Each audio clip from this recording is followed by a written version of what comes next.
çok yaman. Dokunmayın bana, halim çok yaman.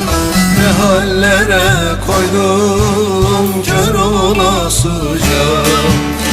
Ecel olup kefen biçti ömrüme.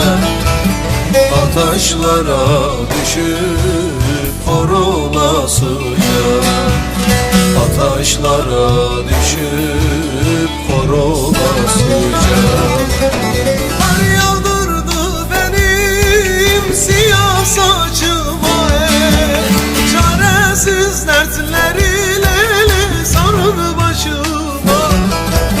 Kimsesiz yazdırdın hain mezar taşıma.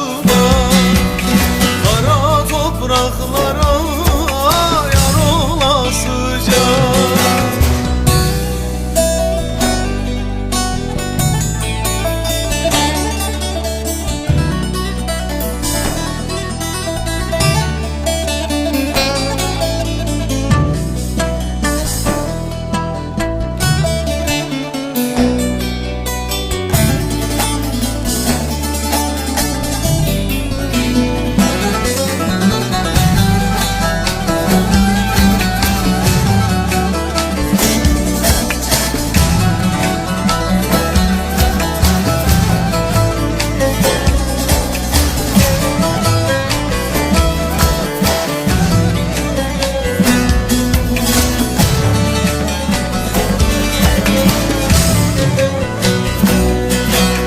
Var mı benim gibi yazısı kara?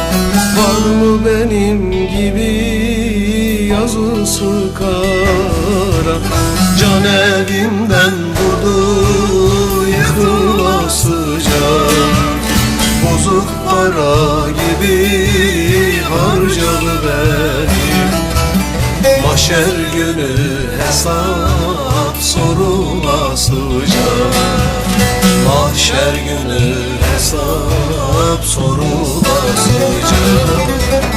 Kar yağdırdı benim siyah saçıma, çaresiz dertleriyle sardı başıma.